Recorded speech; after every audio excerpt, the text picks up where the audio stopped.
Ba-dum-bum-bum. I've got to figure out how to get this my interface to go directly into this so you can hear what I'm hearing. Because I think when I listen back to some of these electric live streams, um, you're just hearing it come from the guitar. You're not hearing it from the speakers at all.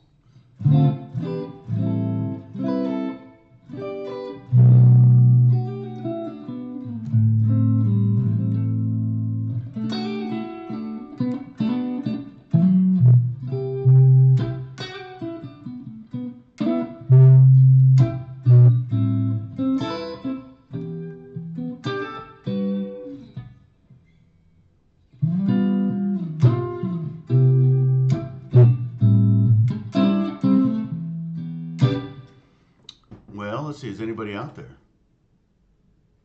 Huh. Are we having issues? Oh, I think now it's starting to connect. It says 4 concurrent viewers, but then no one at that. Okay.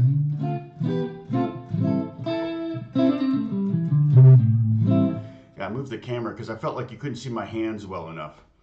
So I'm kind of centered it more.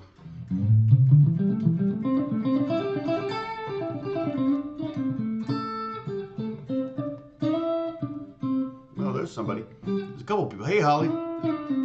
Mad Magician. What's going on? Mad Musician.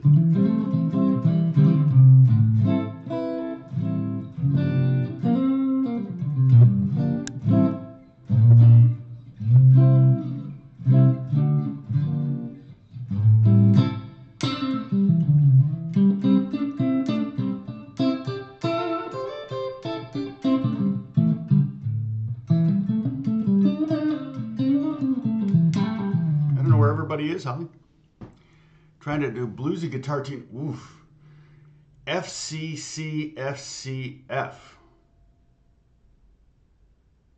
At 10 to 432.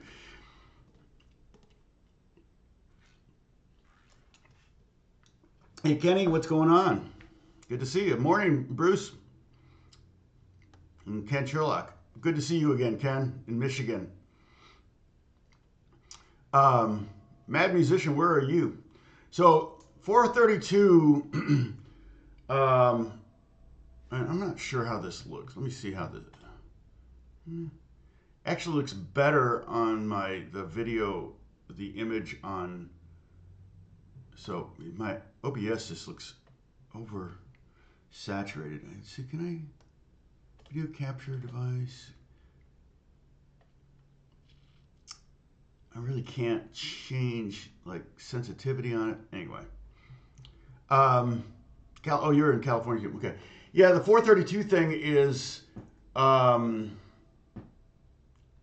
it's funny because I think in Europe they tune orchestras to 444 but that's because the organs were tuned sharp. But 432 is more of a what is it? Is it more prime? Is it a prime number or something? It's. Yeah, I've heard it's more of a perfect pitch than A440. You know, people are so used to hearing 440. I don't know that they would necessarily notice 432. But if you're going to be in 432, everybody has to be in 432. So it's a little flat. And then if you're going to tuning the FCCF, so I'm assuming the 4th and 5th string are unison then. So you could technically do this on a 5-string guitar. In fact, it might be easier because you wouldn't have to accommodate that those unison strings. If you wanted to not have those, of course, you're pretty much stuck with those notes. So if you were F, C, C, F, C, F, that means, you know, here you're going to be C, G, no, C, G, G, C, G, C. Yeah, and if you wanted to make that a major triad, you're going to have to reach out. Are you doing it for slide? And then you wouldn't have any major or minor triads. I'm not sure. Well, I may have to try it out, but I may do a video where I try it out and do it in front of the. So I'm tuning the A string all the way up to C, the B string up to C, the G string down to F, and the E string up to F, the E strings are up to F. So you're actually going to be, but that would help to have it a little bit flat because then you might be less likely to break the strings. But it's for blues, all right? I've not heard that before. That's a new one for me. But I'm always open to new things. We're going to talk about more about chord embellishments. It's hard to see that. Oops, not that. This. There you go. It's hard to see that because of the white. I guess I could change the color of the font, but let's see. What options do I have? Huh. I don't see a color option here. That's silly.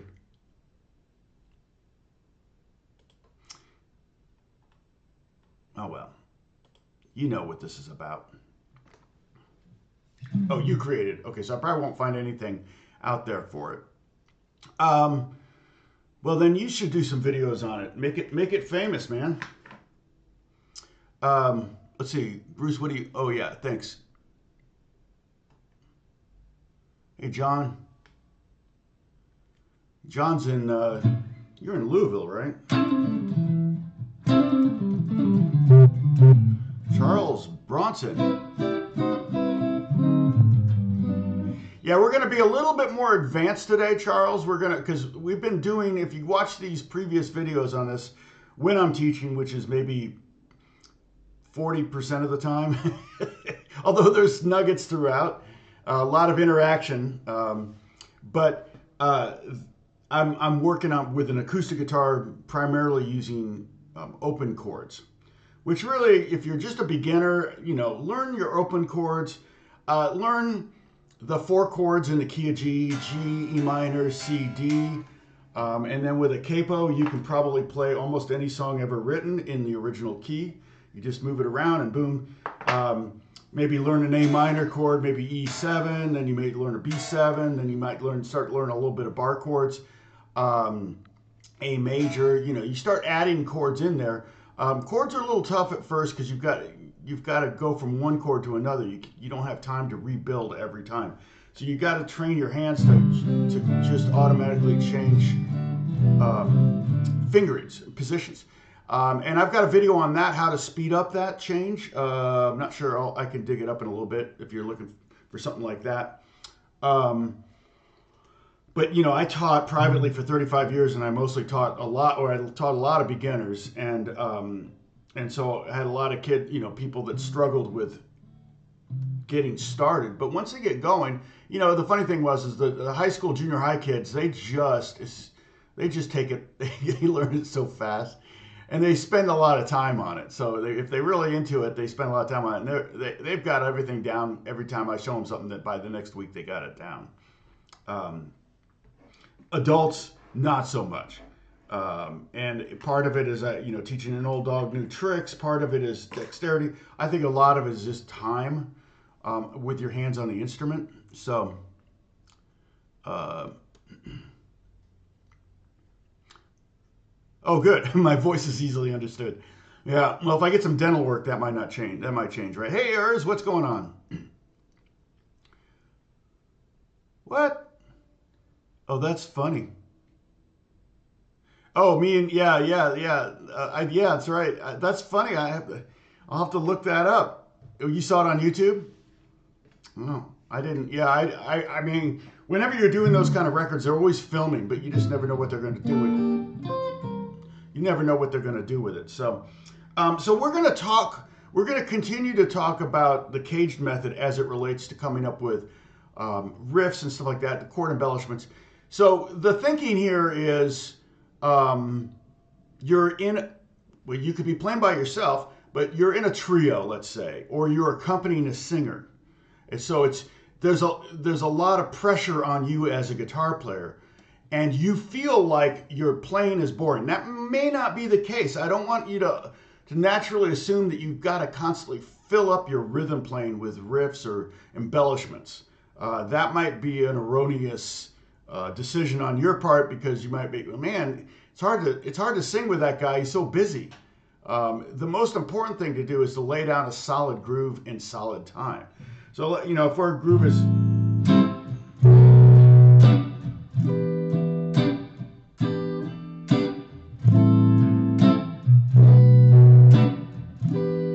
basically, I'm kind of in E minor, so I can kind of think of this as being the 1 chord, and this is the 4 and the 5 chord in E minor.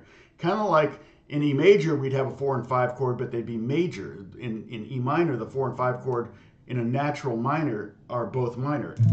A minor 7 in this case, and B minor 7, and then E minor 7.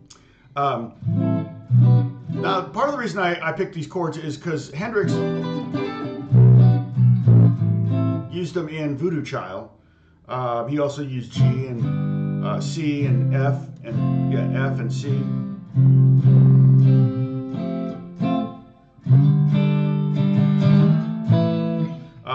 And those voicings we're not going to worry about. But the nice thing about anything we learn with these shapes are going to be transposable, because there's no open strings. As soon as we start doing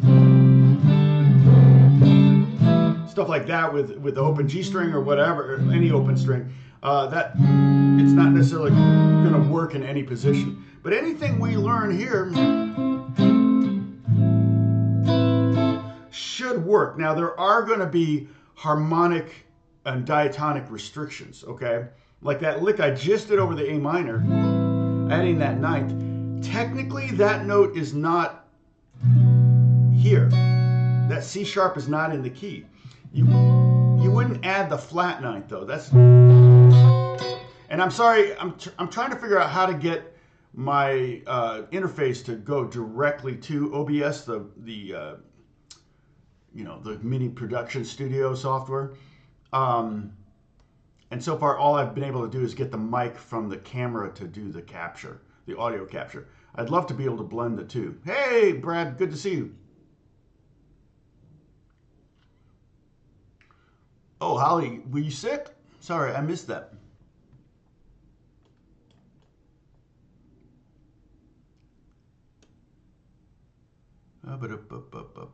Thanks, Bruce.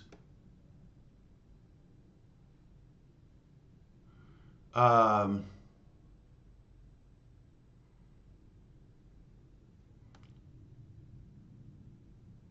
much better. Oh, so the conversation must have happened elsewhere. Sorry, I'm trying to find where Holly said. Were you sick, Holly?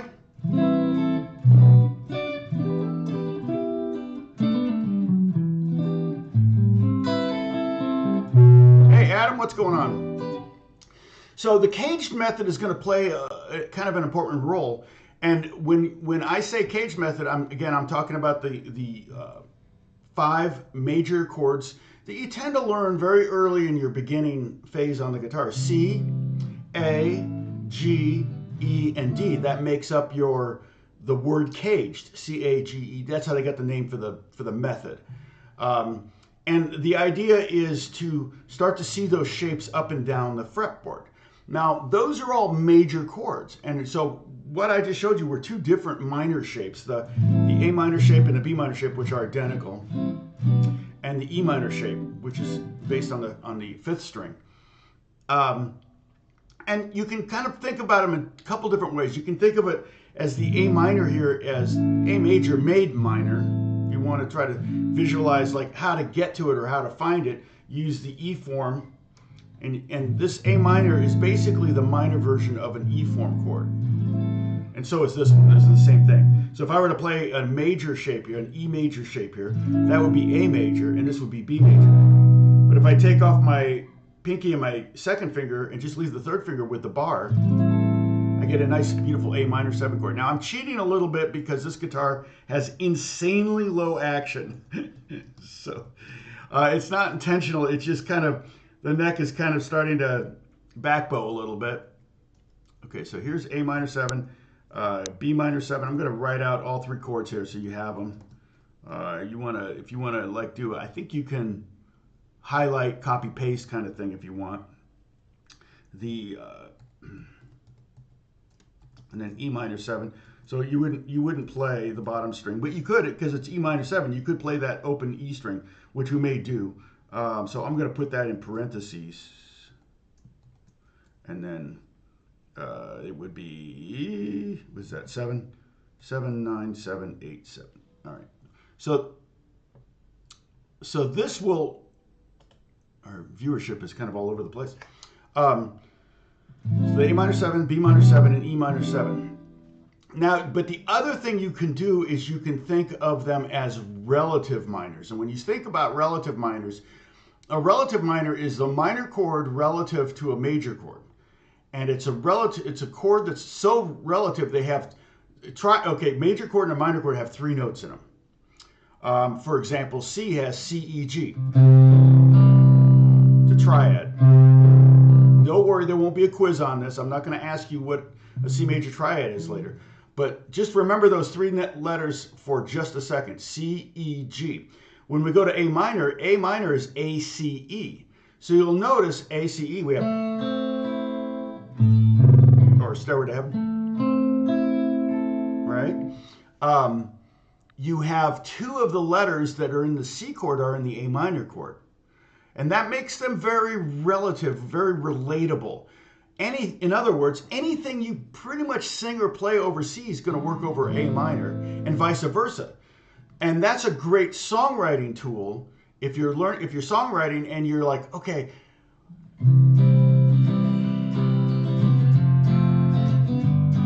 that's kind of boring. I'd like to make this a little more interesting. Oh, that's more interesting. Putting that A minor chord in there for the C that time makes it different. Okay, and so it's like it gives you some tools. And basically the rule is you can find the relative minor by going down, I guess you could say 4 frets. Never know how to describe that, but down a half step and then a whole step, or 3 half steps. So if we were, say, on G, and we go down 3, a half step and a whole step, we get E minor. So E minor is the relative minor to G. F sharp minor would be the relative minor to A. Once you kind of see the relationship like this, or this, you can just see, oh, okay, I'm just going down 3 frets and making it minor. So I'm taking this D major chord and making it minor, okay. So we can do the opposite. We can go, okay, here's F sharp minor, or F sharp minor, and we go up to A, and there's a relative major. All right, so now go back to the chord progression in our lesson, and that's A minor 7 to B minor 7 to E minor 7. And so A minor 7, its relative major is C major 7. Oh, okay, well that's up here. Yeah, but that's not where we are. And remember, we have 5 different shapes in caged method. The caged method shape that is wrapped around this A minor chord is the G shape in the key of C. So if I take this, and don't worry, we don't need to play this. Remember, I always say that. There's really only 2 of the caged method chords that you need to be able to play as bar chords, and that's the E and the A. The G one, you know, it would be very difficult. I mean, if you get it down, that's great. Okay, but you'll notice what I'm doing here. So this is G, right? If I go up a half step and bar, there's G sharp or A flat. Go up another half step, there's A. If I go up another half step, there's B flat or A sharp. If I go up another half step, there's B. And if I go up another half step, I get to C. And that's the relative major to this E minor. And so when we learned the caged method, we learned that there were scales that were attached to that. So when I see, it's part of the reason you learn the caged method is so you can find all the scales you need for the different chords. So if I'm playing in C, I know, you know, I can play this shape, this shape, this shape, this shape, this shape. I've got all those shapes for maybe creating a rhythm thing. Or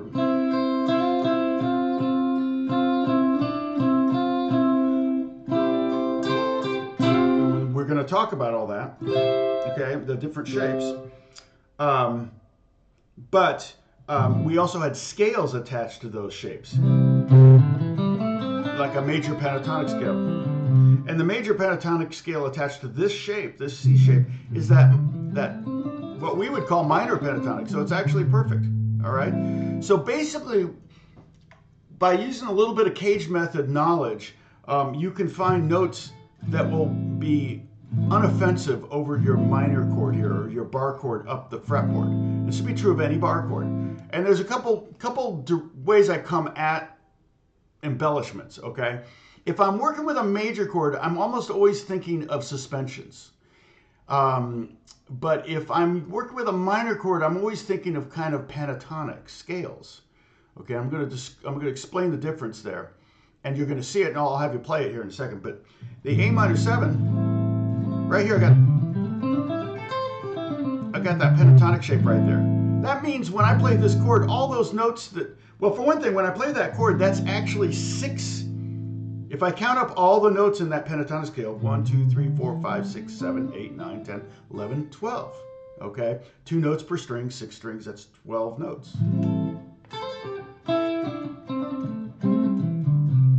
And Jimi Hendrix would do that kind of thing a lot. He's basically envisioning that pentatonic scale on top of this chord. I don't know which came first. If he saw he's thinking the scale and he played the chord, or if he saw the chord and played the scale, it really doesn't matter. But because he was a songwriter, he's probably thinking, okay, I want that A flat, that the B flat minor 7, I want the A minor 7. And so what can I do on top of those things? And then that's when he started to go, oh, well, these scales are right here. Okay, so again, with a minor shape, I'm more prone to kind of dig up these pentatonic scales. Now, there are other notes, like diatonically, I could play just a pure C major scale or an A minor scale on top of this. Don't worry, you don't need to know this. But some notes that come out when we do that are different than the pentatonic, like the F note, which isn't bad. But that actually wouldn't be in the key of E minor, so we could do, and that's a little weird, that F sharp. It's a 6, a minor 6. It's great for gypsy jazz.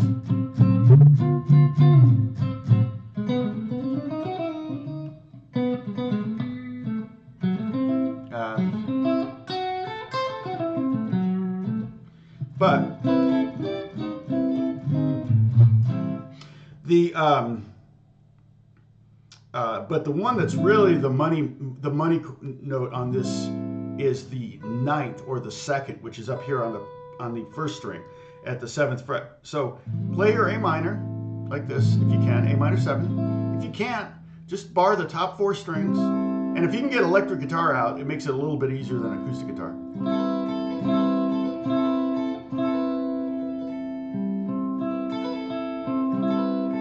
But that's a beautiful tone. I always think of,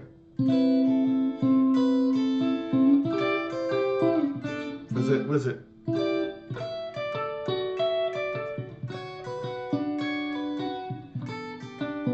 Was that George Michael or Wham or? But that 9th is a beautiful tone, and you can use it on a lot of different chords in any key. You can use it on, in this case, the A minor is the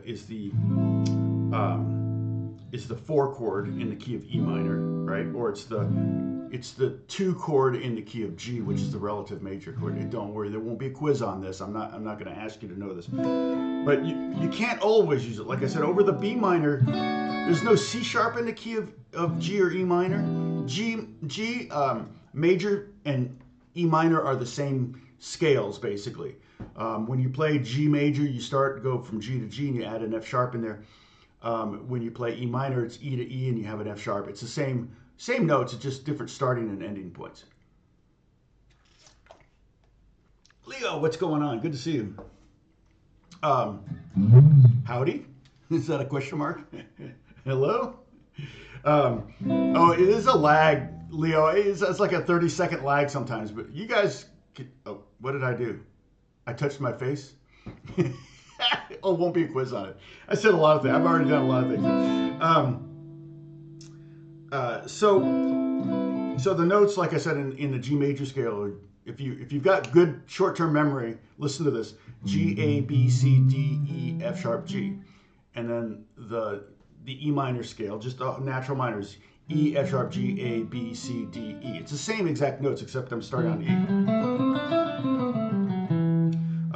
So if you do that, you'll know there's a C in there. There's not a C sharp. There's no C sharp and E minor. So you could, now if you're writing the song, you can do whatever you want because you're making the rules. But if you're playing over someone else's song or you're accompanying this, that doesn't necessarily sound bad to me. Right? The interesting thing about that C sharp is it implies if there were a C sharp in the key, then this would be a major chord. Which is that would be consistently in one key if we did that. Hey, bar da ba ba ba. Listening to some Al Green in the car yesterday. Yep, exactly. Yeah, there's some great guitar embellishments on that. And these are very R&B type embellishments. Here, we're going to talk about others. And the other thing is we're going to talk and as we go, because I'm going to stay on this subject for several weeks. Next Monday, I have a doctor's appointment. Nothing bad, but I have a doctor's appointment. I'll probably do the lesson after. So look for me more around 11 o'clock on Monday next week. Okay. Yeah, and there'll be some time this month or this year that I'll be out of town. I'm hoping to go to London for a couple weeks for work, so we'll see. But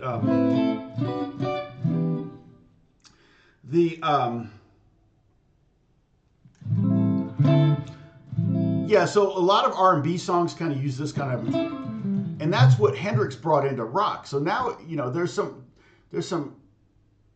connotations, rock connotations or classic rock connotations, but I think of R&B, soul, blues uses a lot of these kind of embellishments, and in rock we do same kind of embellishments or folk or whatever, but we may do more over major chords and less over minor chords, and we're going to talk about that. So we're going to continue with the electric guitar and chord embellishments. And again, the idea is that it makes your songs or your accompaniments a little bit more interesting.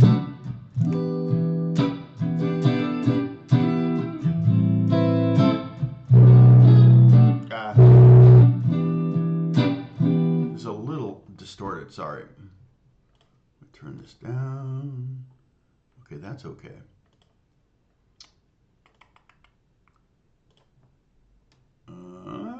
Oh, that's probably where the distortion's coming from. Let me see, turn this up a little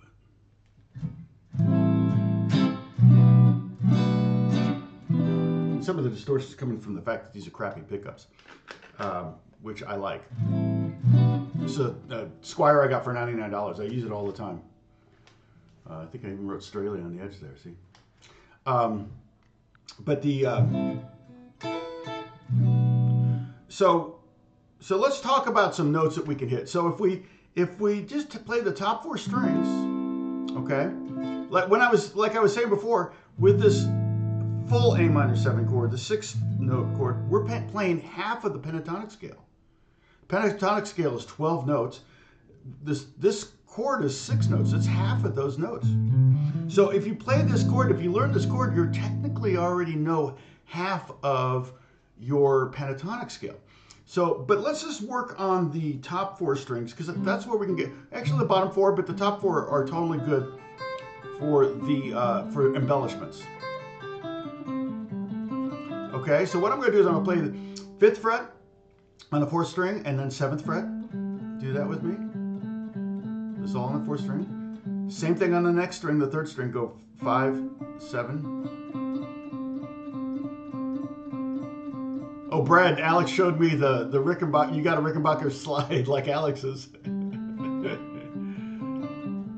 That's a Yes song, right? No, that's not how it goes. It's in like 5/4 or something, or 7/8, or I forget.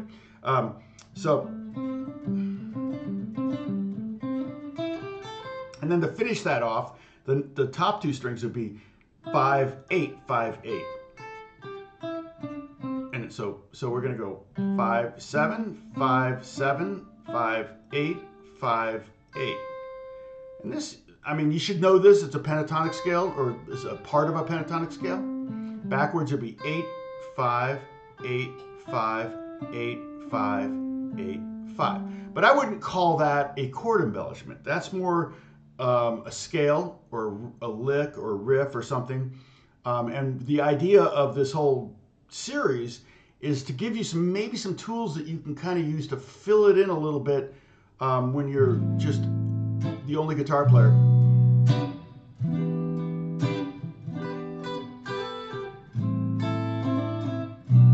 Okay, so now I might not. You can try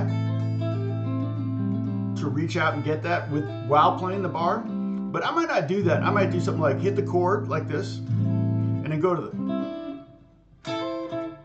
like Hendrix would do this. He would kind of bar 2 strings, and that's so. Let me show you what I'm doing there. Top 2 strings, and I'm hammering on the pinky on the 2nd string at the 8th fret. So again, pentatonic, but I got 2 notes playing. So if you have 2 notes playing, it sounds a little bit less like a lick and a little bit more like a chord embellishment, because here you have a chord, kind of an A5 chord. Don't worry, there's no quiz on that, but it's like a little A power chord, and I'm adding the 7th. So I'm kind of taking something that's a little bland and adding this. Like, wow, that's cool. That major 2nd right there, that G to the A's, and that's not easy to do. Okay, so this one would be like 2nd grade here. We're gonna go to. There's a couple down here that are more 1st grade licks. This would be more like 2nd grade. And then if we do the same exact thing, actually, no. Then we can. Well, actually, if we want, we can. If we want to do the top string, we can. But I'm hammering on the 2nd string.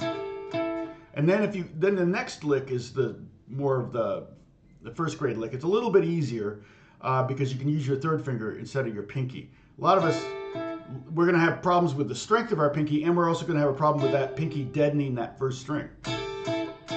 Right? You put that pinky down. Yep.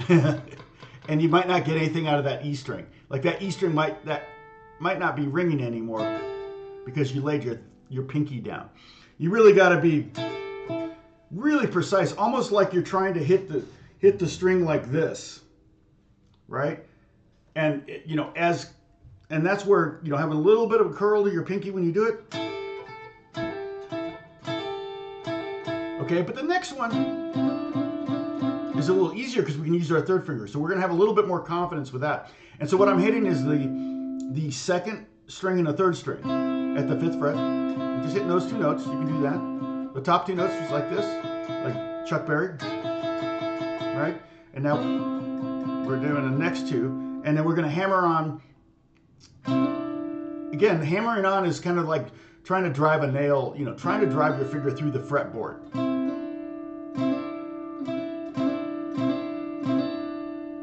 And try to get that 2nd string to ring out. So I'm hammering on the 3rd string at the 7th fret. So I'm going 5, 7.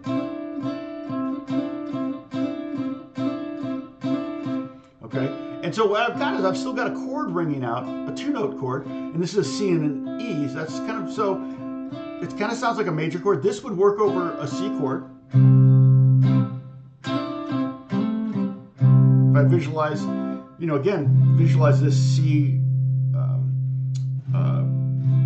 caged chord here. Looks like a G chord, but really a C chord, harmonically speaking. And then we do the same thing on the next string.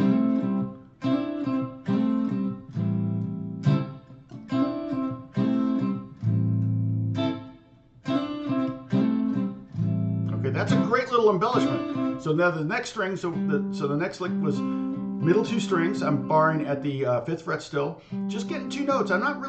It's not a really hard bar because I'm just trying to push down. And again, when you're doing bar chords, the closer you can move your finger to the fret, the better. If you're too far back in the fret, away from the wire, you're gonna. Oh, thank you, John.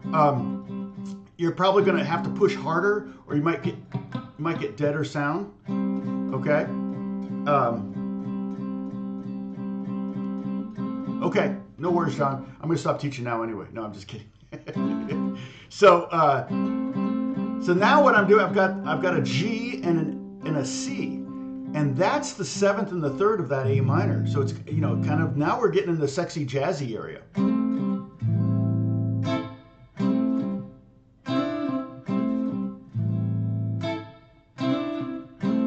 Oh, John asked a question. I didn't say. Oh, is there any general rule as to which notes to use for chord? But yes, well, you want to be in the key, but again, you don't necessarily have to be. I talked about this before, John, John's taking off, sorry. John asked a question, I didn't answer it, so he gave me money so I would. That's funny. You don't need to pay me to answer the question, but yeah, never stop. Just to do a flashback, one of the things that when you are doing, we talked about this with the open chords, when you're doing those suspensions, and all of us know like the sus4 chord or the sus chord, right? So if we're doing that, we're either in the key of D,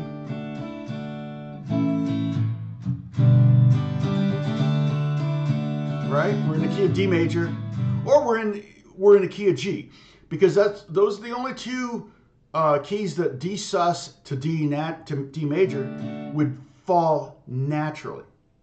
All right.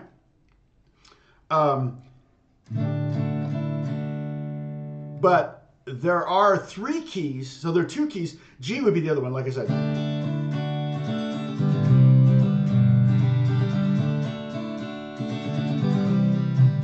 Okay, so you're not really breaking any harmonic rules, any theoretical music theory rules when you do that over the D sus thing over the key of D or the key of G. However, in the key of A, there is no G natural. So to do that thing or to do this is going to be incorrect theoretically. However, it actually will transport you to either kind of a pseudo Keith Richard vibe or a gospel church vibe. And so I'll show you an example of that. Okay, so like I said, if we're in the key of A.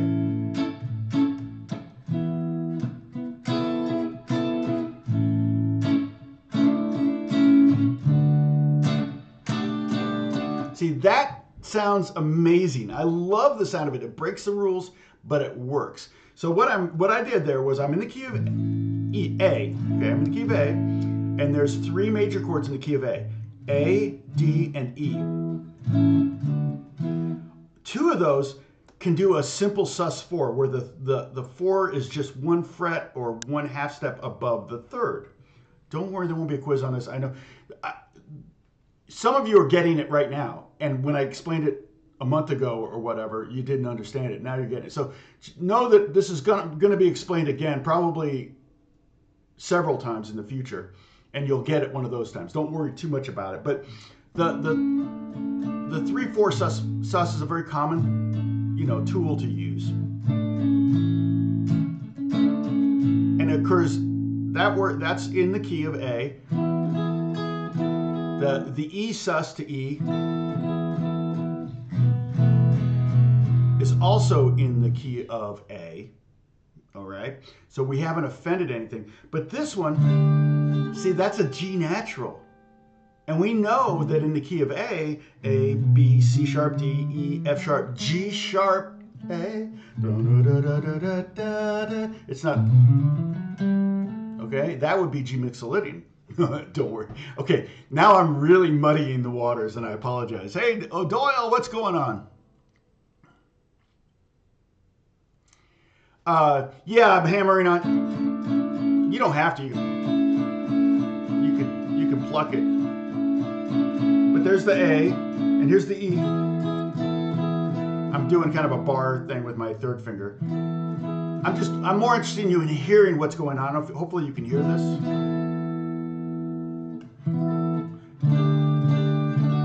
See, now that's out of the key. When I hit that G in that D sus chord and resolve it, the D chord's in the key.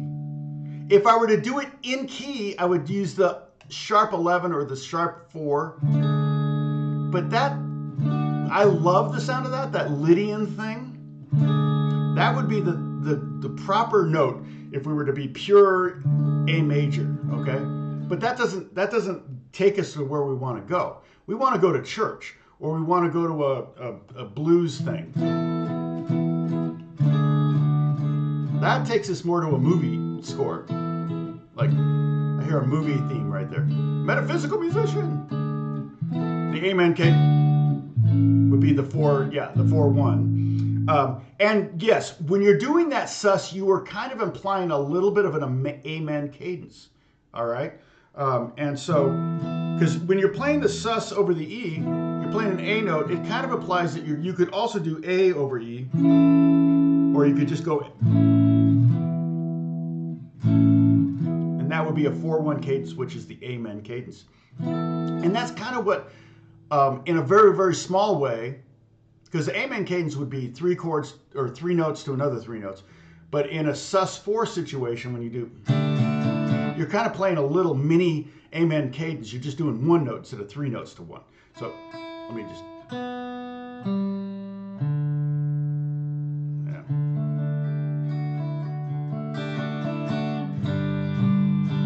All right. So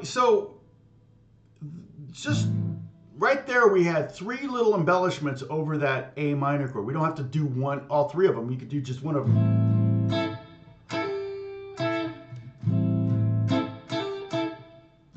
I want to keep going. Yeah, this is very Jimi Hendrix style.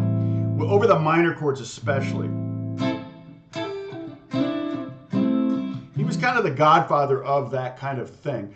He kind of brought it in from the R&B vibe and R&B scene. The soul, he was in soul bands and R&B bands before he was, he was backing artists before he was doing the rock thing. And it's funny because in some ways, a lot of his playing didn't change too much. It just got louder. So, and then he invented this persona. It got to the point where people were going to see him in these backing up artists and not the artist. And so that's probably was causing a lot of friction. If you know, one of the keys is to be a working musician is do not overshadow the people you're working for.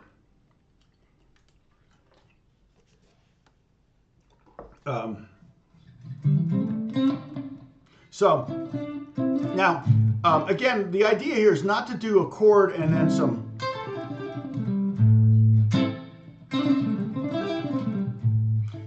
riff. Not necessarily. The idea here is to kind of keep the groove going. That's number one important thing. If you're backing up a singer or you're playing with a band, a drummer, and a bass player, you want to make sure your time is good. And we can just talk about an A minor bam. Hey, David. This is exactly how I did ETA. This is the guitar I played ETA on, by the way.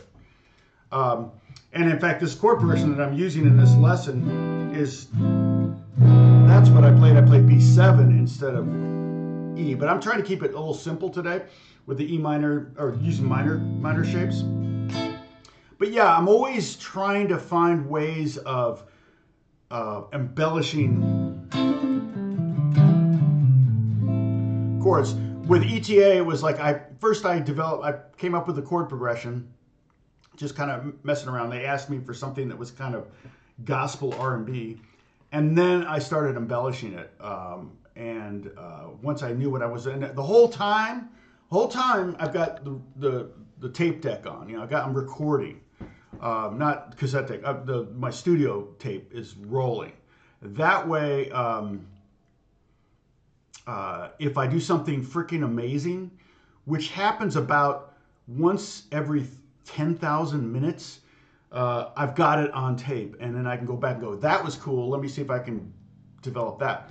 And that's kind of how a lot of times when I'm writing, and I was using my fingers with that song. And when I came up with that, again, I'm just seeing pentatonic scales. that's just right there. That pentatonic, and then the next pentatonic, pentatonic number 5, which is the one we don't very often do. I did that, and I went, oh, yeah, that's sexy. I always say, I wonder how many babies were conceived to ETA, because it's a pretty sexy song, so it's a good thing. And that is exactly what I'm talking about with the whole embellishment, chord embellishment thing. When you play, if I were to do, say, a lick there, so if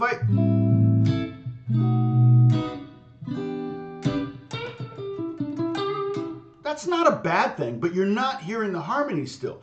You can kind of imply it. You can go, okay, he's still over an E minor chord. But when I did this, that's all very E minor. I've got the 7th of the E minor, the 3rd, I'm sliding up. I got the root in the 4th, I've got the 3rd and the 5th, and I'm back down. And in there I got the 5th, and I'm doing like a little E minor power chord. So it's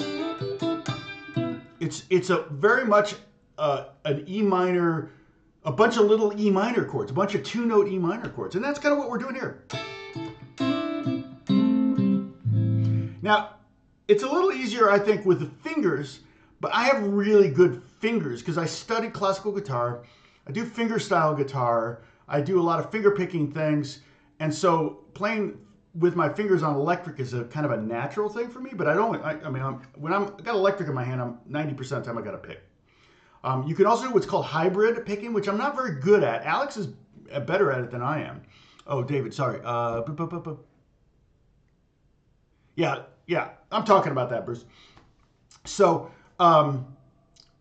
that hybrid picking is when you hold the pick basically with the thumb and the first finger, and then that frees up mainly the 2nd and 3rd finger for picking. Country players use it all the time. Like, let's see.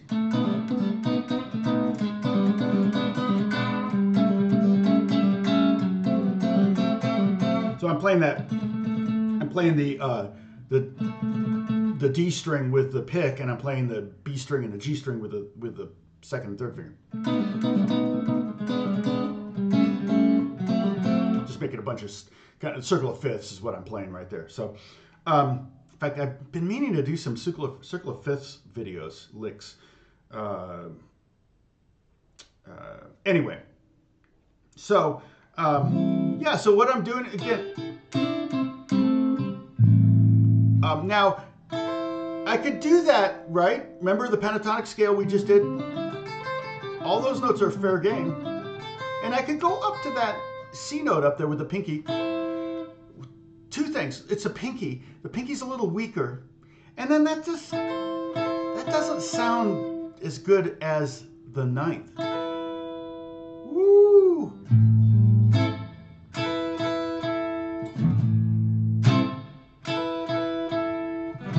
Oh, Wendy, I'm sorry. Were you sick up all night or just couldn't sleep?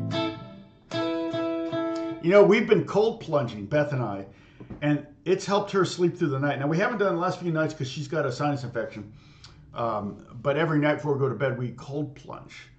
And basically just get in our pool. Because it's like 49 degrees, so it's pretty cold. It's not ice water, but when you get in it, it takes your breath away. And we stay in for about we're up to 3.5 minutes now. It seems like 3.5 hours. Oh, thank you, Metaphysical. Yeah, people don't talk about this. You're right. There's not, it's a hard thing to teach because sometimes you just stumble on things and do it. I'm pretty intentional about when I'm creating things. I'm looking for things that work and I try things and try this and try that and try it. And then when I get something that I think works, I can't execute it. Like probably the first time when the first time I did that, I probably was like, you know, it was more like that. So it took me a while to get that down. The other thing though, like on that song in particular, one of my thinkings was I want to make sure to put what I call special sauce on it. And usually when I say that, I mean like vibrato is one of the things. But slides. But listen, I'm sliding. So the kind of things that it can't be a sample. I mean, you can do a slide with a keyboard. It just sounds cheesy. So anything that makes it sound human, like a real guitar.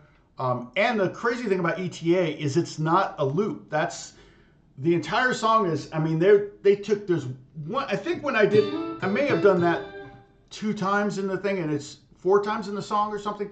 So they took a section or 2 like that, but it's basically me playing for 5 minutes, and then Phil Boudreau, who was one of the producers, he was the one that kind of chopped it up and put it together, and then added like the beats and the kick, and he added some I think flutes on it, if I'm not mistaken.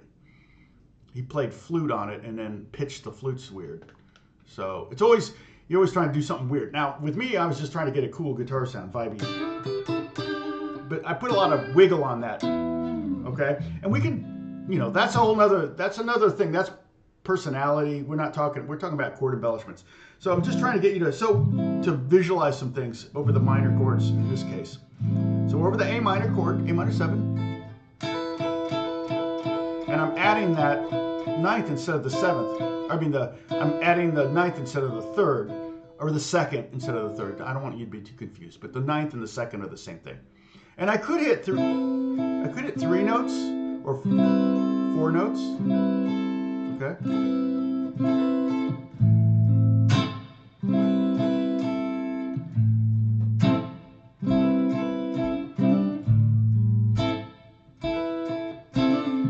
And then, so what we were doing before with these, we were like, right? I was playing the top 2 strings, hammering on the pinky at the 8th fret, trying not to hit that 1st string, and then hitting it again.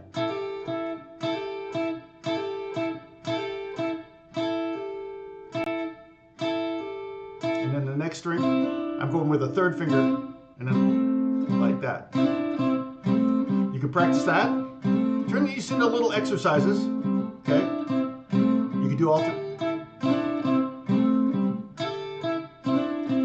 Back up. Just so you get comfortable with it. Again, you're only doing 2, with your 1st finger, you're barring 2 strings, so it shouldn't be too exhausting on your hands.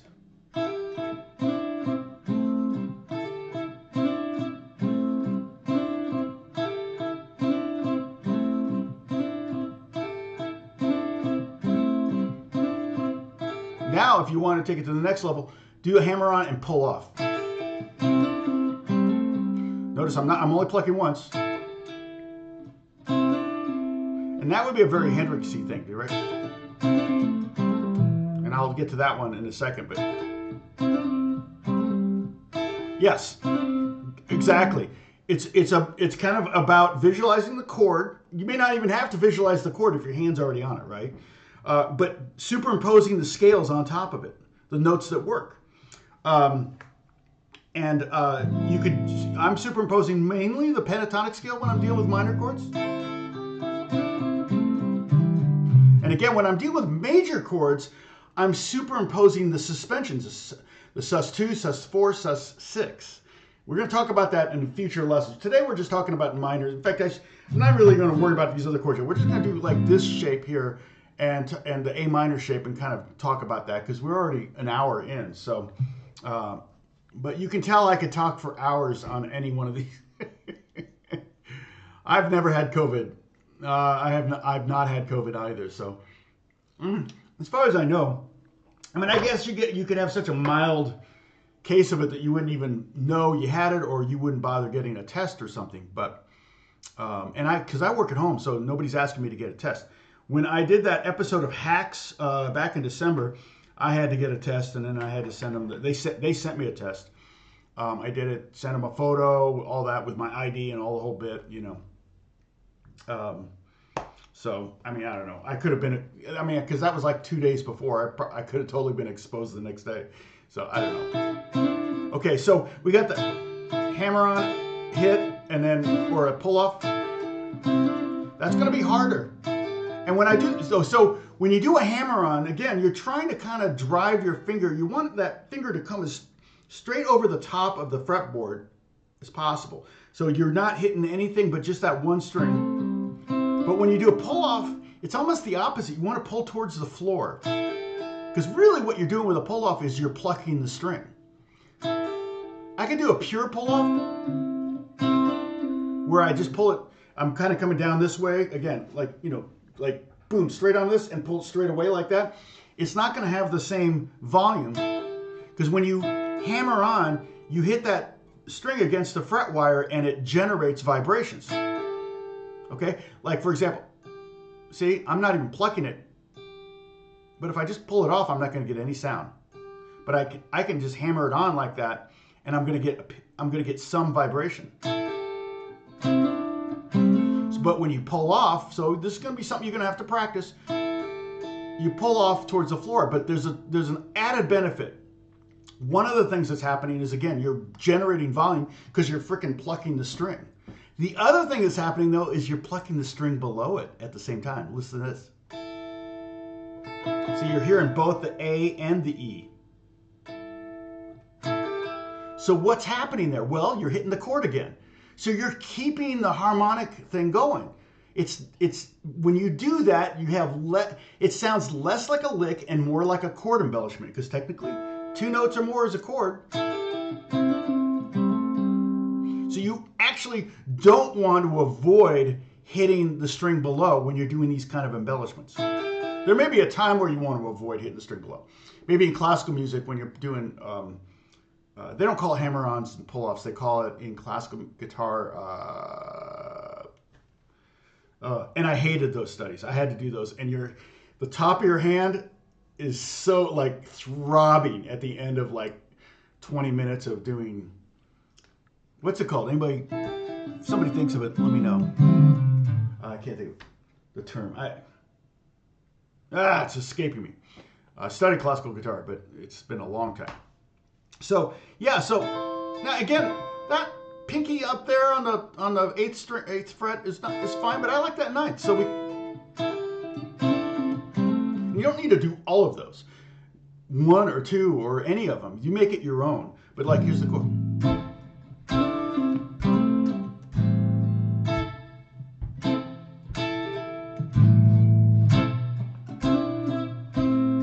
I mean, you know, I always like to try to play along with a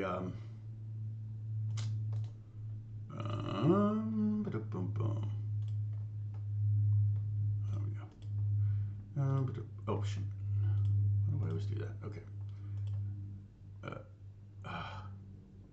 Where's the?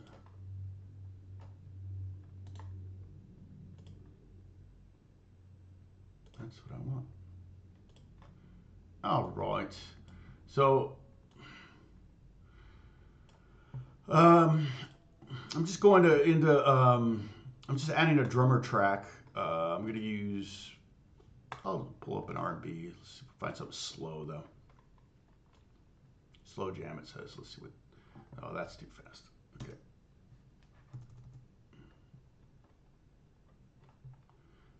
Change the tempo. 80 BPM maybe? Let's see what that's about.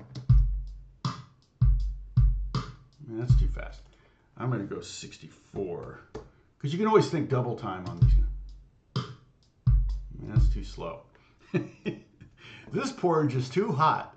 This porridge is too cold.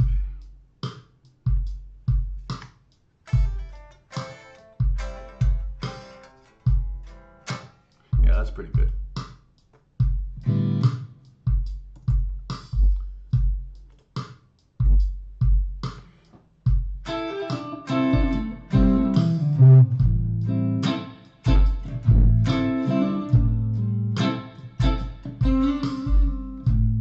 That's another thing. There's another cool trick.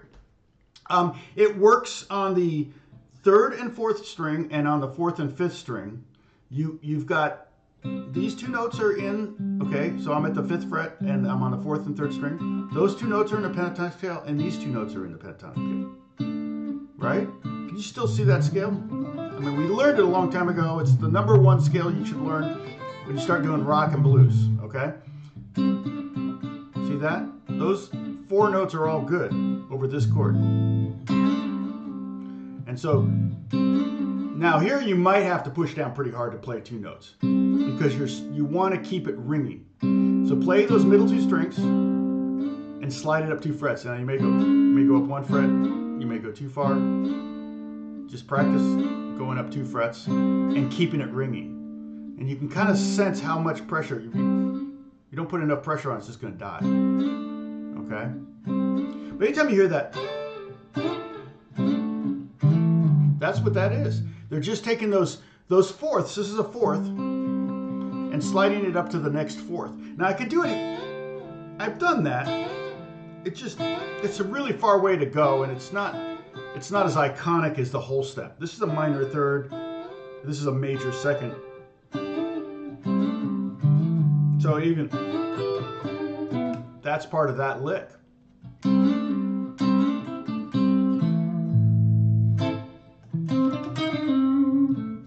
So that would be a lick, okay. You study classical as well, yeah. Slurs, thank you, gosh. They call it slurs, yeah. Which I guess makes sense. I think of slurs as being that to me is a slur, like sliding, slur, slide to me. But in classical music, this is a slur. So yeah, then you remember doing the...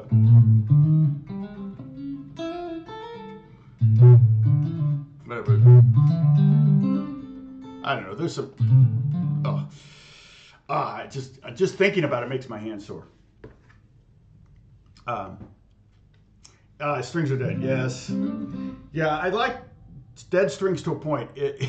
If there's a chance I might get trigonosis from them, that's when I change them, if they get too rusty. But I do like, these feel pretty new. And these are 9s. On this guitar, I put 9s. I'm going with, when I use this guitar, because it's a very cheap Squire guitar with all original. I haven't done anything to it except change the strings. I took off the volume knob. That's the other thing. But I just took it off. That's not anything special. The reason I did that is because when I do the percolating thing, like when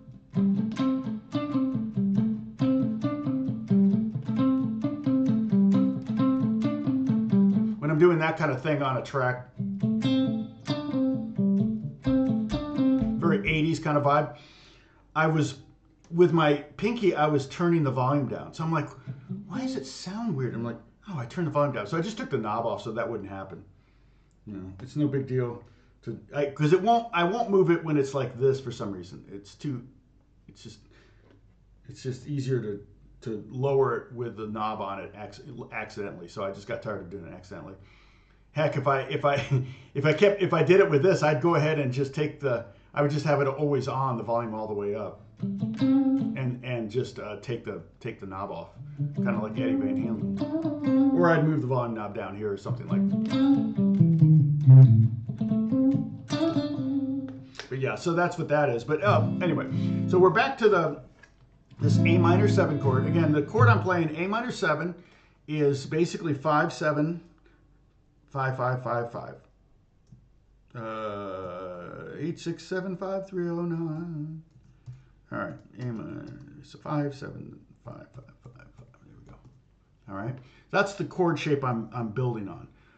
The pentatonic shape that I was talking about was 5, 8, 5, 7, 5, 7, 5, 7, 5, 8, 5, 8. If that, I don't know that that's going to help at all. This just looks like a bunch of numbers. That looks like a phone number there. But that's okay. Now, if I wanted to, I could get. See, I still want that third in there, but I could play it. That's a great little blues trick.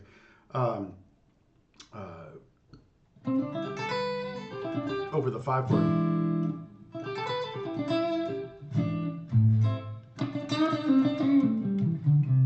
Hey, Pink, what's going on? Yeah, exactly.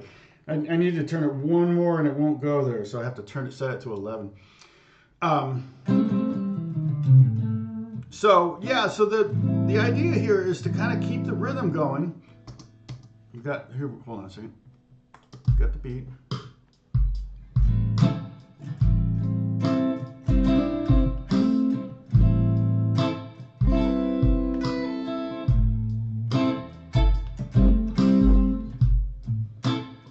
If you got a bass player, I don't even need to hit that bottom note. I can just...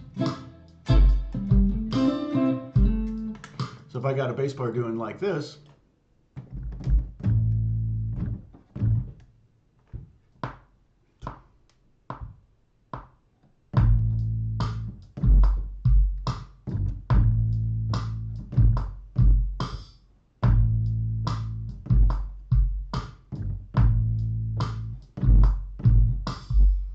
something like that, you just quantize this, double it, if you can hear that. But got a bass player, it's you. Now you can just spend the time up here. You don't even need to hit your bass, the low note.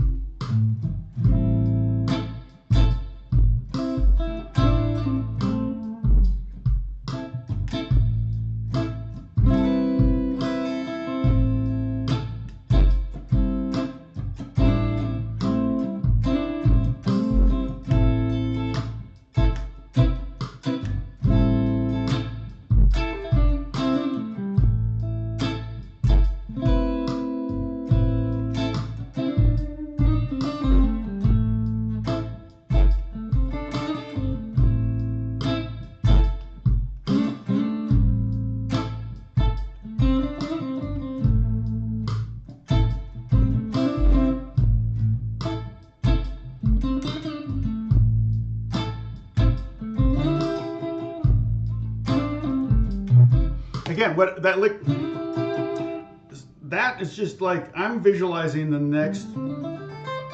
Once I have one pentatonic shape, I can see they all lay out. I can see them all there, and that's the same thing. Like this A minor shape, there's another A minor 7 chord right here, and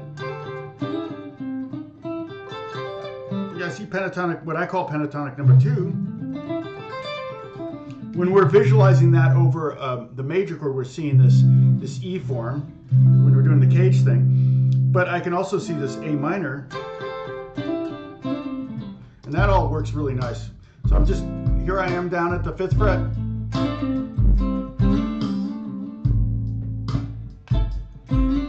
I mean, that's a great lick.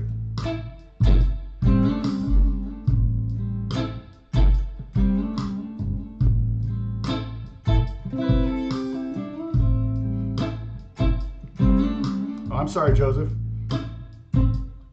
But then I can go up to this shape, that pentatonic shape, which is the next one up.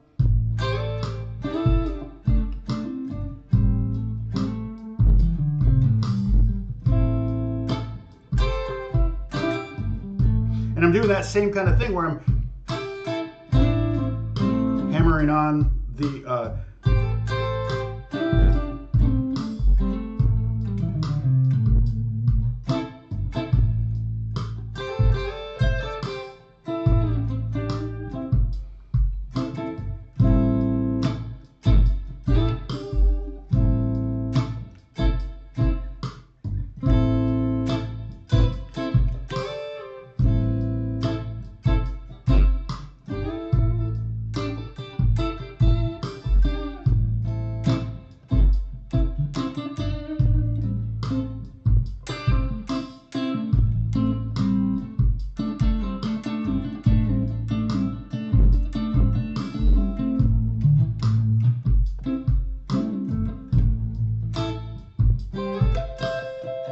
I can see this E minor shape, or A minor shape. Basically, it's that one, A minor chord, open G string, A minor 7, just take it up to the 12th fret.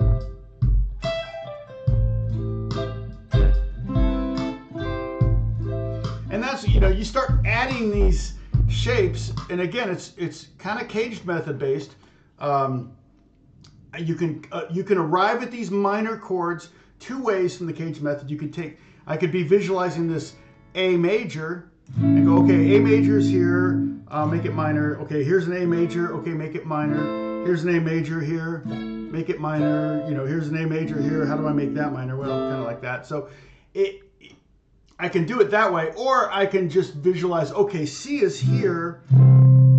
So this is, you know, A minor is relative to C, so I can find A minor that way. So you can arrive at the A minor chord 2 ways. You can think, well, I'm sure there's other ways, but you can think of it as an A major chord made minor. So if you can find A major, make it minor, and there's your A minor shape, for example. And you do that up and down the neck to find different places to play. Or you can go, okay, find all the C's and know that A minor is the relative minor to C. So you go down a half step and a whole step to find that A minor. So here's C, down a half step and a whole step, and I get A minor right there.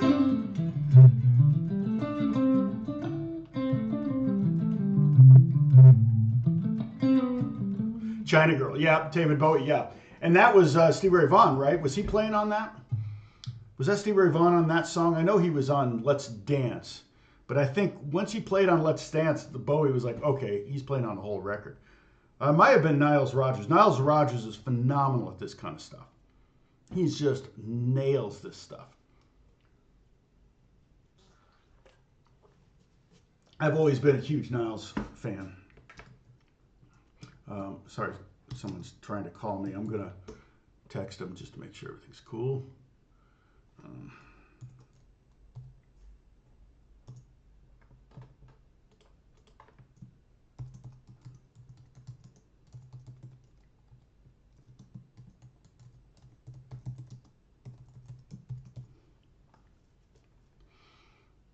All right. He probably just he wants to buy one of my basses. If I know Pee Wee. I told you about that, right? I sent him something like I was working on my slap on the cheap Squire 5-string that I have. And I was working on my slap and I sent it to Pee Wee. I said, what do you think of this? And he goes, what bass is that? And Pee Wee talks like, what bass is that? And I go, that's my 5-string Squire. He goes, give me that bass. And I'm like,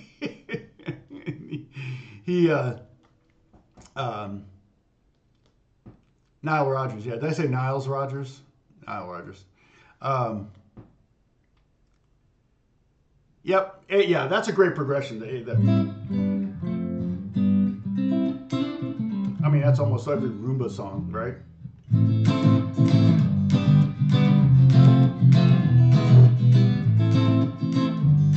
I even like the E7 because you can have some.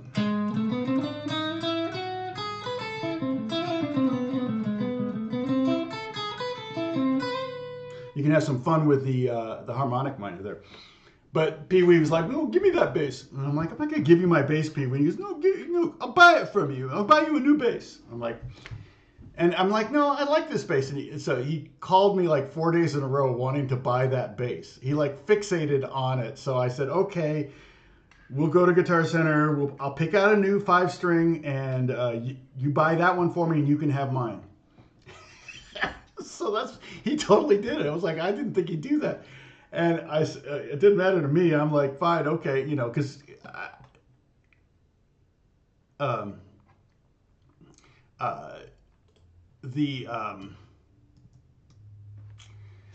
so I was basically at Guitar Center. Picked out a new bass, got home, and he wanted to take the strings off of my bass because he thinks the old strings sound better. And he goes, yeah, your strings have a lot of gunk on them. I want those on the bass.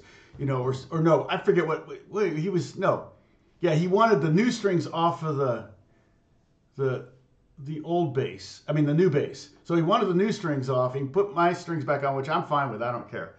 But he does like old strings. He doesn't like new strings. But he didn't like mine for some reason. He thought the strings on this new bass sounded better. So he took it.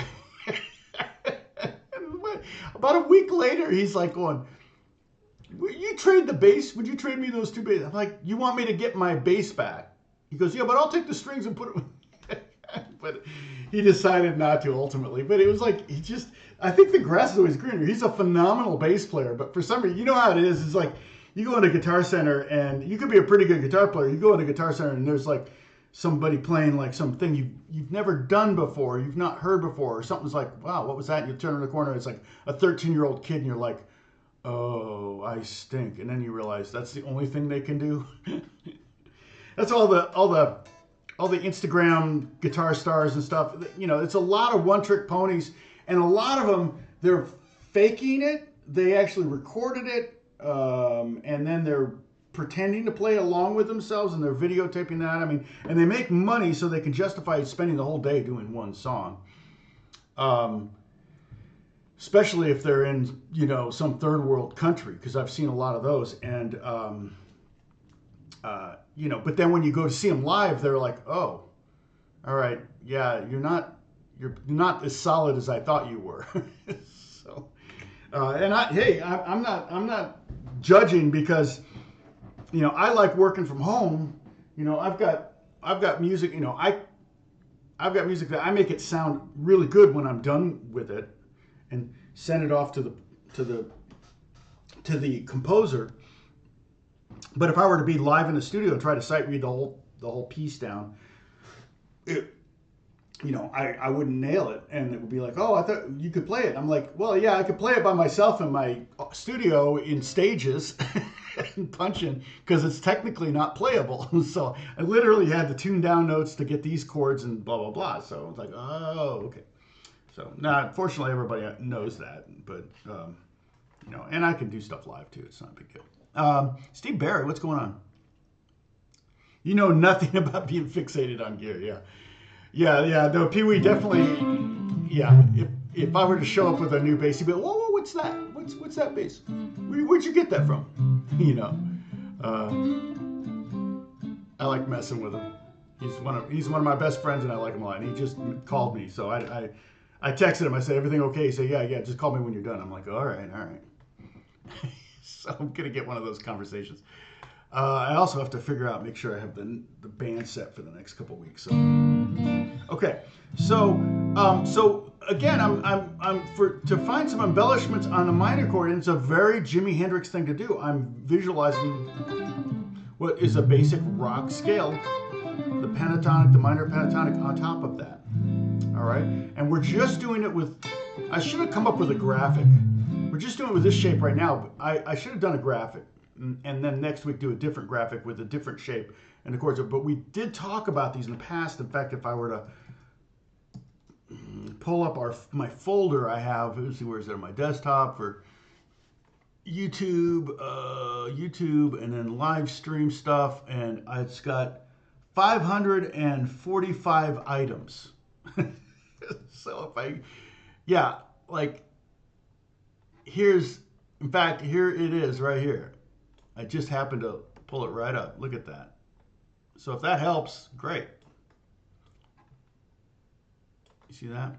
And that's kind of what I'm envisioning. I wish you could see my cursor. But yeah, if, you know, the chord, this A minor chord, A minor 7 chord, is 50% of that scale. You know this chord, you know 50% of that scale.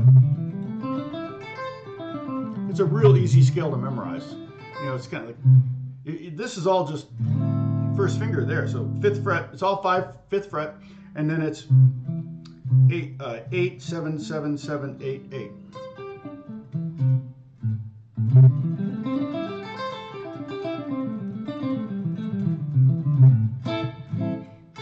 But what I did was I added like a diatonic note. So if we have minor, major, let's see, do I have that? Minor, pitch. Yeah. Oh, we were doing some weird combination things here. I'm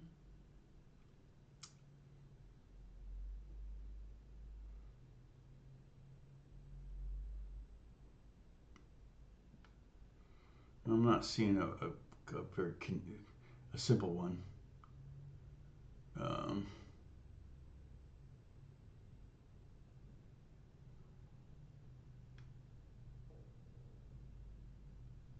Squirrel.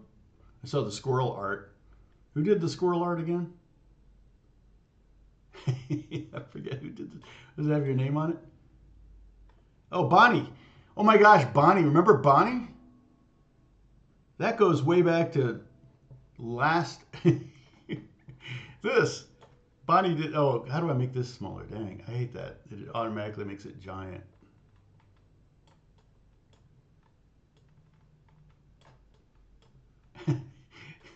This is a reference. It's like a self-fulfilling prophecy. I see this in the folder and I go, ooh, squirrel. But Bonnie did that. You remember Bonnie? Oh my gosh. Bonnie Lee. Wasn't she in Michigan too? What's with people in Michigan? It's like they just all play guitar or something. Bob Marley, yeah, Bob Marley's a great source of this kind of stuff too. The guitar players he would have, a lot of the African music, like King Sunny Ade and people like that, they would have, it would be a lot of riffage on the guitar. Now, some of that stuff I think is a little bit too much, a little bombastic, and a lot of it wouldn't qualify for a chord embellishment if it's just single notes, right? I'm trying to say, look, if you can get 2 strings involved at least, then you're kind of keeping the harmony going. And so it still sounds like a chord progression, or it still sounds like a...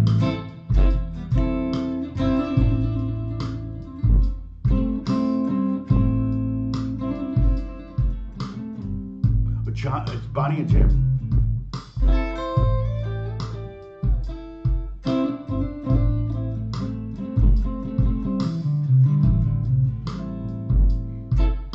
Now that's busy. I'm playing busy to show it gives you examples of things you could do.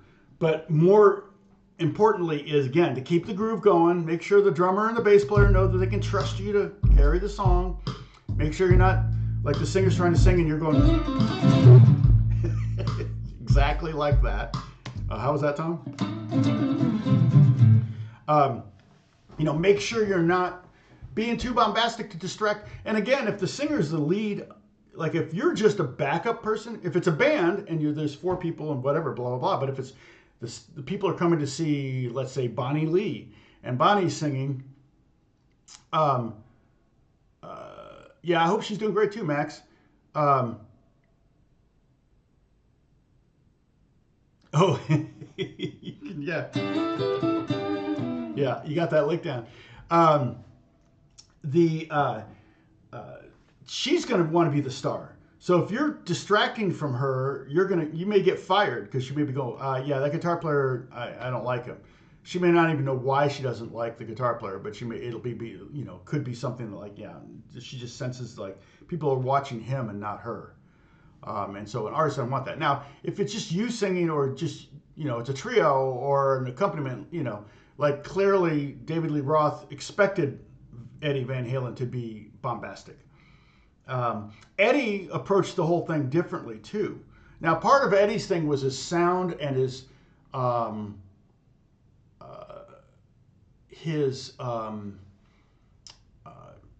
the fact that things are sustaining. Like with a clean sound, you can't just like, the notes sound differently when you play them individually. Eddie still, even so, would do riffs, but not, Eddie kind of forged a very unique thing, and he wasn't doing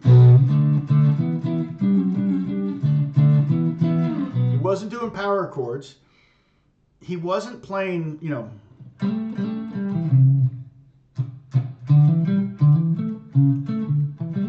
that's a hook, that's a riff, and that's what Jimmy Page would do.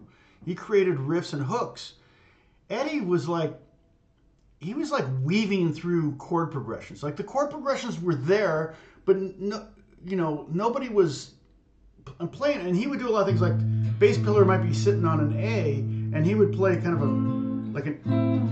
he might play a C and a D over it. Goes.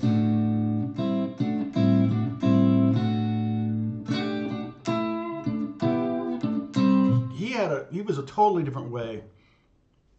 Oh, okay. Last you heard, they were moving to Tennessee. I vaguely remember that. It's all there. The conversations are all there, and those old. It'd be funny to go back to some of those old live streams and watch them. I'm sure people still watch them. I see 1 or 2 views of those things. It's amazing. Again, John, thank you. John tipped me $10. I appreciate that. So, yeah, like I said, typically with minor chords, I'm visualizing the minor pentatonics wrapped around them when I'm trying to come up with embellishments. And it may not be just there. Like I said, like if I...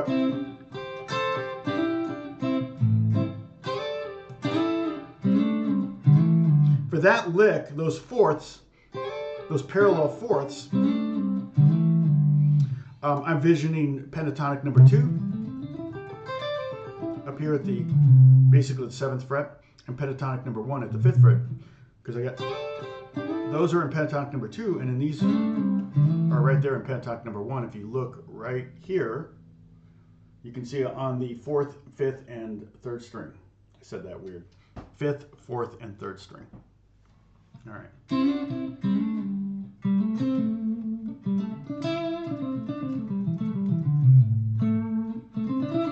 All right, so, whew, I'm tired. That's a lot of teaching. Yeah, it's funny looking at that folder stuff of 545 different JPEGs, PDFs on here, and there's a lot of duplication. In fact, like, yeah,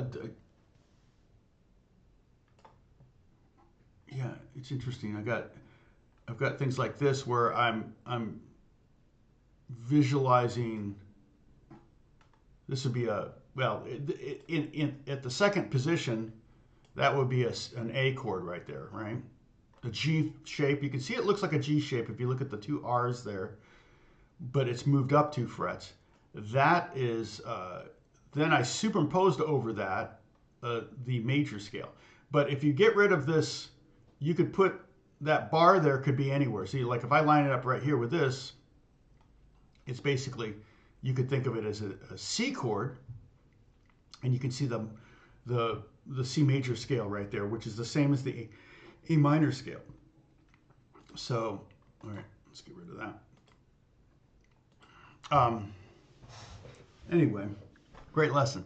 Yeah, we're going to keep talking about this. We're going to talk about major chords. I just started the minor because it's kind of the Jimi Hendrix thing. When you think of electric guitar chord embellishments, I always think of Hendrix first. People were doing it before him, but when you do anything like that, people automatically think of Jimi Hendrix. Now, one of the things I use a lot is Hendrixy. That thing, where I'm playing a C chord, but I'm sliding up to this C chord's pentatonic scale. And I go to the A minor. And again, I'm playing the licks. See that? There's 2 notes. And those are individual notes. So that's kind of contradicting what I said, but it's a nice transition to the... That's I messed up there, but...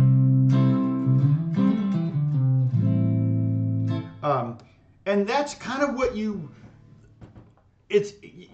can, and I've talked about this before, there's kind of 2 places you can put riffs. You can put them on the chord or on the transition between 2 chords. So if the chord progression is, well, here's a great example. Going from like B minor, there's a riff on the B minor, there's a riff on the A minor. What did Jimi Hendrix did? He kind of went,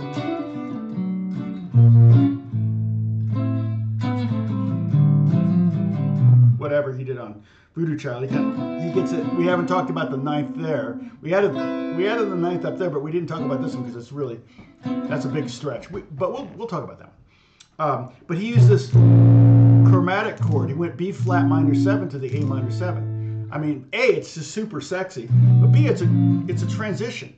And so that's kind of a riff. I would call that kind of an embellishment of sorts. It's a fill, definitely fills in between the 2 chords. It's a transition. If you were to write a chart for the song, you probably wouldn't put that chord in there. You probably just go B minor and then A minor, and then let it be dealer's choice. Sometimes you might put B flat minor in parentheses or something like that. If he does it every time, does he do it every time? If he does it every time, yes, I would totally write it in a chart for Voodoo Child. If I were to do like a lead sheet. A lead sheet is basically chords and melody. Where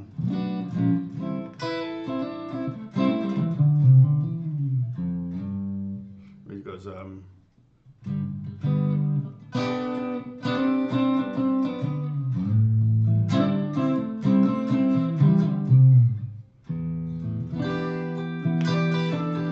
that's the nice thing about the E minors. You can't hit that low E string. But and again, I've never learned Voodoo Child. I just kind of know. I'm playing at it. I'm not playing it.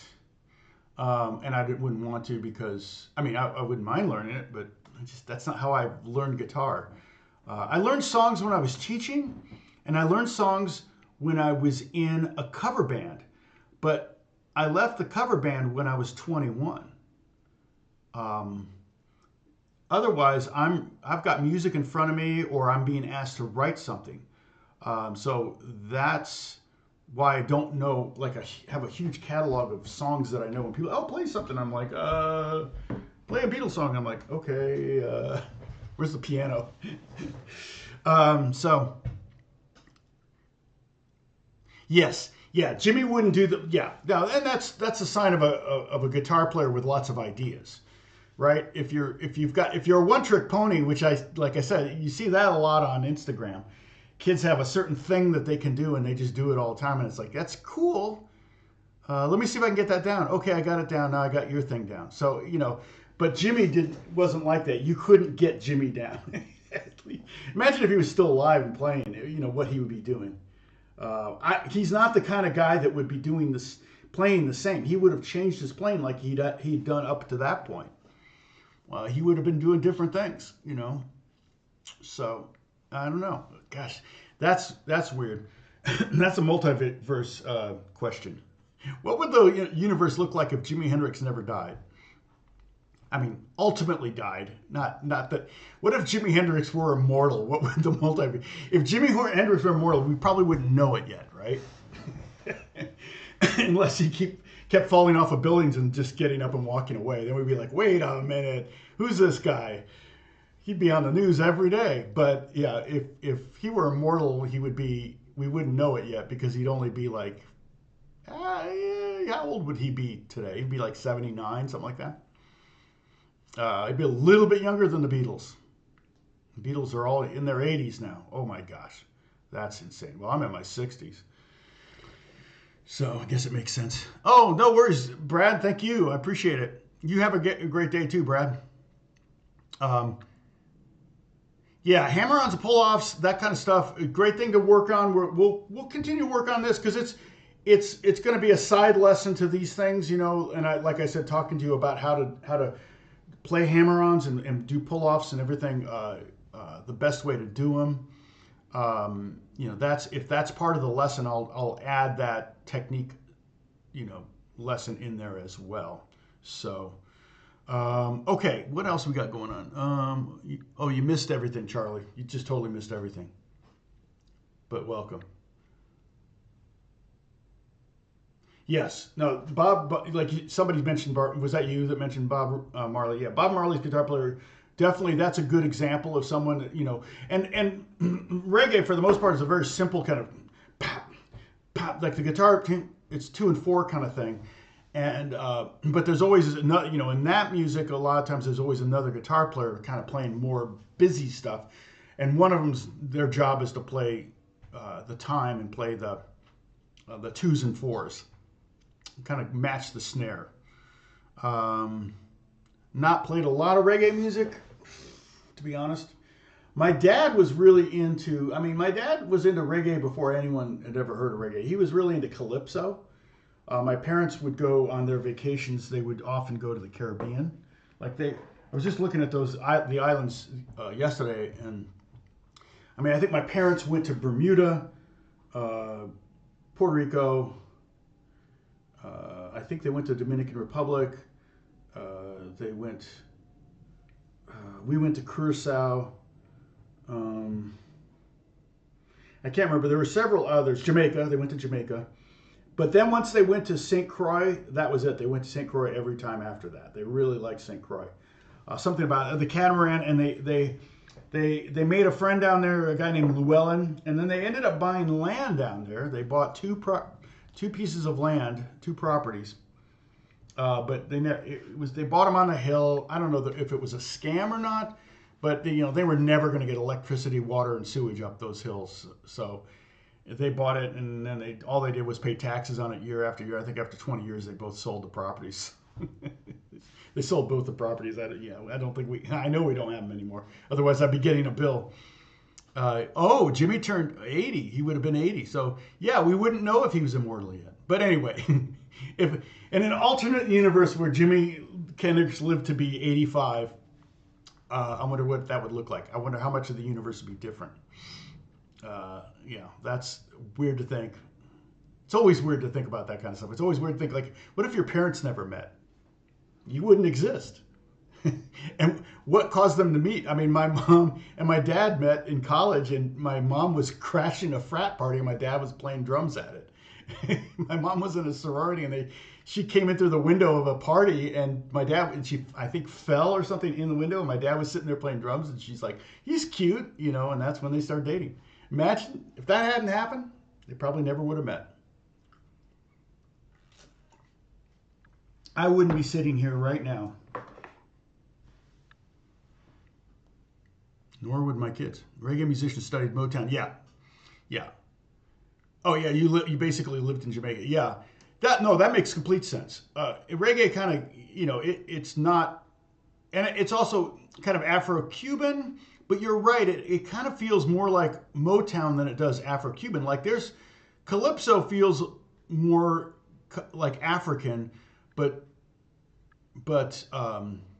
reggae feels a little bit more. And the funny thing is, reggaeton it's not like reggae. Reggaeton, I thought, oh, it's just reggae, like heavy reggae, reggaeton, it weighs a ton. But reggaeton is like all over pop music. It's annoying because it's that snare. It's not annoying, but it's like, pat, pat, pat, pat, pat, pat. It's like that beat. Oh my gosh, it's everywhere. Right? It's the.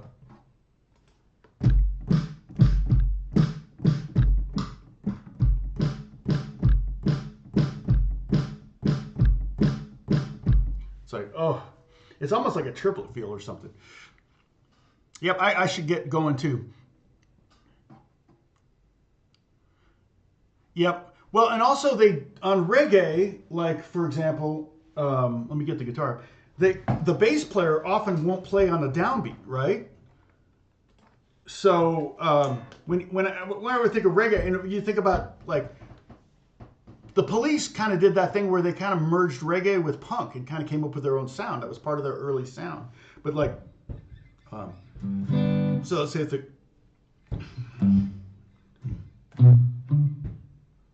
let's say one. I'm trying to think of a beat. One.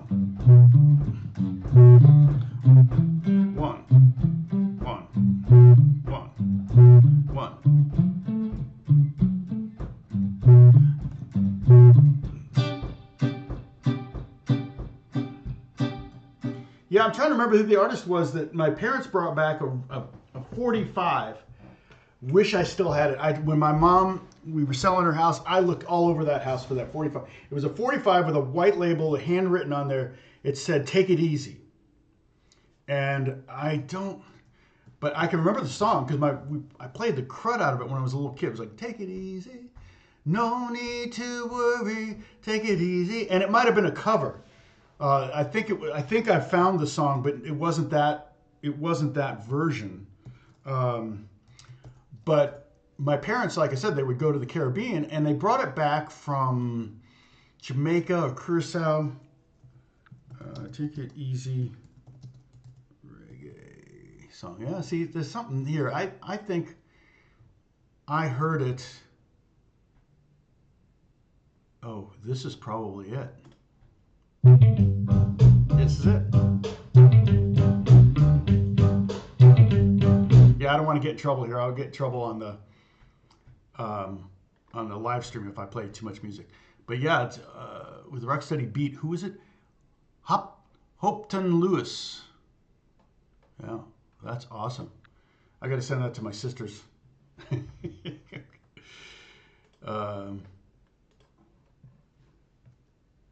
I'll make sure it's the right one before I send it. Okay.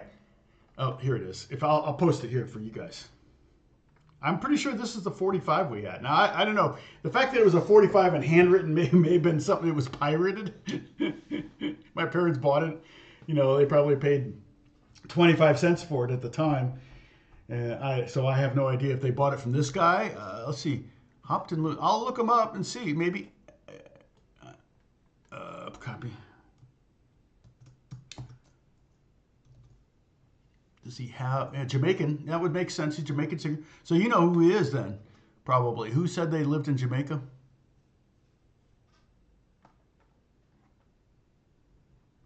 Wikipedia. Well, he's got a Wikipedia page, more than I have.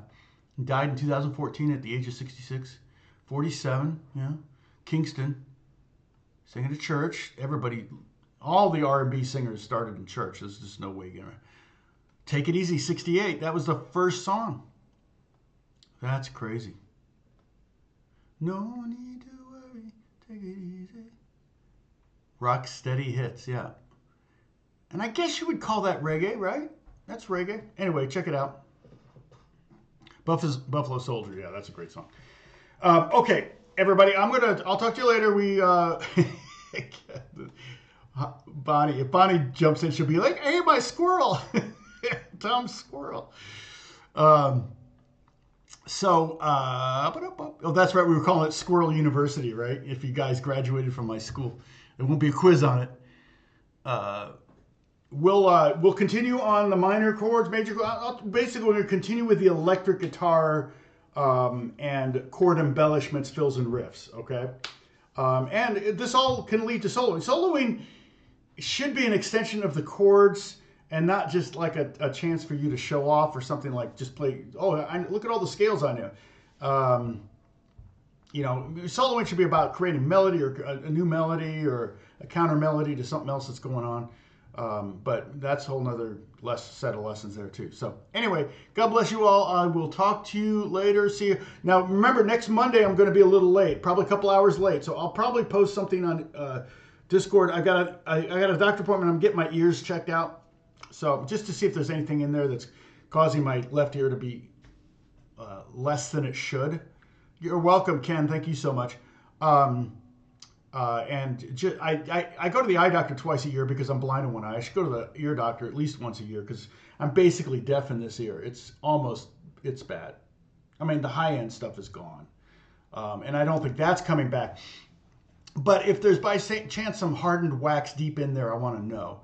Although I think it would hurt if I did have something like that. I tend to have a lot of wax buildup. Fortunately, I don't have to deal with that. But I definitely want to try to make it a semi-regular thing where I'm going to the ear doctor and see. So I found a guy. He's a new guy more in my neighborhood. So if I like him, I'll keep going back. And if I need to have any work done, he's an ear, nose, throat specialist. They do all sorts of stuff. So, okay. Anyway, I will talk to you later. God bless you guys. Bye-bye.